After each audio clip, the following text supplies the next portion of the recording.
নমস্কাৰ আপোনালোকে চাই আছে fornationaxom ষ্টুডিঅ'ত মই কাকু চাওক আমাৰ সাংবাদিক মজিবুৰ ৰহমানৰ এক প্ৰতিবেদন আজি ৰহা ব্লক কংগ্ৰেছ কাৰ্যালয় প্ৰাংগণত ৰহা সমষ্টি কংগ্ৰেছৰ উদ্যোগত ভাৰতৰ ৭৯তম স্বাধীনতা দিৱস উদযাপন আৰু ত্ৰিৰংগা যাত্ৰা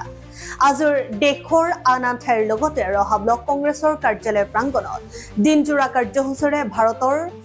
৭৯তম স্বাধীনতা দিৱস উলহ মালহেৰে উদযাপন কৰা হয় আজিৰ এই কাৰ্যসূচীৰ আৰম্ভণিতে শহীদ বীৰাংগনা কনকলতাৰ প্ৰতিমূৰ্তিত বন্তি প্ৰজ্বলন কৰে ৰহা সমষ্টিৰ অসম প্ৰদেশ কংগ্ৰেছ কমিটিৰ সদস্য অপূৰ্ব বৰুৱা জাতীয় পতাকা উত্তোলন কৰে ৰহা সমষ্টিৰ ভাৰপ্ৰাপ্ত সভাপতি কৃষ্ণ নাথে আজি এই পবিত্ৰ দিনত উপস্থিত থাকে ৰহা ব্লক কংগ্ৰেছৰ প্ৰাক্তন সভাপতি লগতে বৰ্তমানৰ নগাঁও জিলা কংগ্ৰেছৰ উপ-সভাপতি মুকুট দাস যুৱ নেতা সমাজকৰ্মী তথা নগাঁও জিলা কংগ্ৰেছৰ সাধাৰণ সম্পাদক উৎপল বনিয়া NSUI ৰহা ব্লক কংগ্ৰেছৰ সভাপতি যুৱ নেতা ৱাকিবুৰ আলম নগাঁও জিলা যুৱ কংগ্ৰেছৰ সম্পাদক ইমৰান হুছেইন ৰহা সমষ্টিৰ যুৱ কংগ্ৰেছৰ সভাপতি ইন্দু কুমাৰ দাস পাখিমুৰীয়া ব্লক কংগ্ৰেছৰ সভাপতি হেমন্ত দাস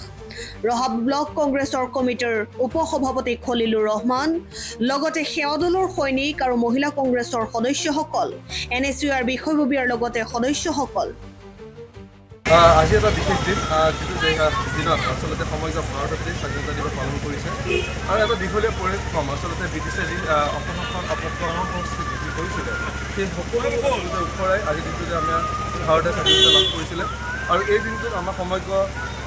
ভাৰততে আৰু লগতে সমগ্ৰ অসমতে আমাৰ কংগ্ৰেছ কমিটিয়ে বিশেষকৈ ইয়াত আমাৰ ৰহা ব্লক কংগ্ৰেছ কমিটি আৰু পাখিমৰা ব্লক কংগ্ৰেছ কমিটি যৌথ উদ্যোগত আমি স্বাধীনতা দিৱস আৰম্ভ কৰিলোঁ। সমগ্ৰ ভাৰতবৰ্ষত ভাৰতৰ স্বাধীনতাৰ ৭৯তম বৰ্ষ উদযাপন কৰিছে আৰু তাৰ লগতে আমি যিহেতু প্ৰতি বছৰে কংগ্ৰেছ দলে স্বাধীনতাৰ পিছৰ পৰা এই বৰ্ষটো পালন কৰি আহিছোঁ। আজি সমগ্ৰ দেশতে আমাৰ কংগ্ৰেছৰ বিভিন্ন সংগঠনে বিভিন্ন কমিটিবিলাকে উদযাপন কৰিছে। তাৰ লগত সংগতি ৰাখি আমি ৰহা সমষ্টি দুটাকৈ ব্লক কংগ্ৰেছ কমিটি আছে, পাখিমুৰীয়া ব্লক কংগ্ৰেছ কমিটি আৰু ৰহা ব্লক কংগ্ৰেছ কমিটি। ৰহাৰ পৰা ৱাকিবুৰ আলমৰ সহযোগত বটদ্ৰৰ পৰা মজিবুৰ ৰহমানৰ ৰিপৰ্ট ফৰ নেশ্যন অসম।